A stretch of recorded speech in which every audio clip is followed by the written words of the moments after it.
Last 1 இயராக வந்து ரொம்ப suffer ஆகிருந்தேன். நான் வந்து நம்ம சென்னையில் வந்து யார் ரொம்ப ஹைடெக்கான டாக்டரை பார்த்தேன். ஃபிசியோதெரப்பி, டேப்லெட்ஸ், ஒன்றும் சரியே ஆகலை. எண்ட் சர்ஜரி அப்படிங்கிற ஸ்டேஜுக்கு வந்துட்டோம். அதுக்கப்புறம் ஆயுர்வேதா என்னென்னலாம் பார்க்க முடியுமோ அது எல்லாமே பார்த்தோம். எங்கள் ரிலேட்டிவ் ஒருத்தவங்க வந்து ரெஃபர் பண்ணாங்க, ஆக்சி ப்ளஸ் சிபி சார் போய் பாருங்கள் அப்படின்னு. ஏன்னா அவங்களும் வந்து நடக்க முடியாமல் இருந்து இங்கே வந்து தான் சரியாச்சு. ஸோ நீங்கள் கண்டிப்பாக பாருங்கள், உங்களுக்கு ஒரு ஹோப் கிடைக்கும், சர்ஜரி வரைக்கும் போகாதீங்கன்னு சொன்னாங்க.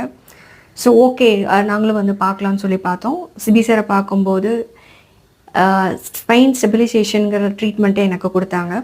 அதில் பார்த்தீங்கன்னா டேப்லெட்ஸ் கிடையாது, பிசியோ கிடையாது, ஆயின்மெண்ட் கிடையாது, எதுவும் கிடையாது. இந்த ஃபஸ்ட்டு சிட்டிங்கில் நான் உட்காந்தேன். அதுக்கு முன்னாடி வரைக்கும் எனக்கு 2 மினிட்ஸில் உட்காந்தாலே எனக்கு ரொம்ப tough. So thank God, thanks பி சார். இப்போ எனக்கு நார்மல் லைஃப், நார்மலாக எனக்கு ட்ராவல் எல்லாமே எனக்கு நார்மலாக இருக்குது. Thank you so much.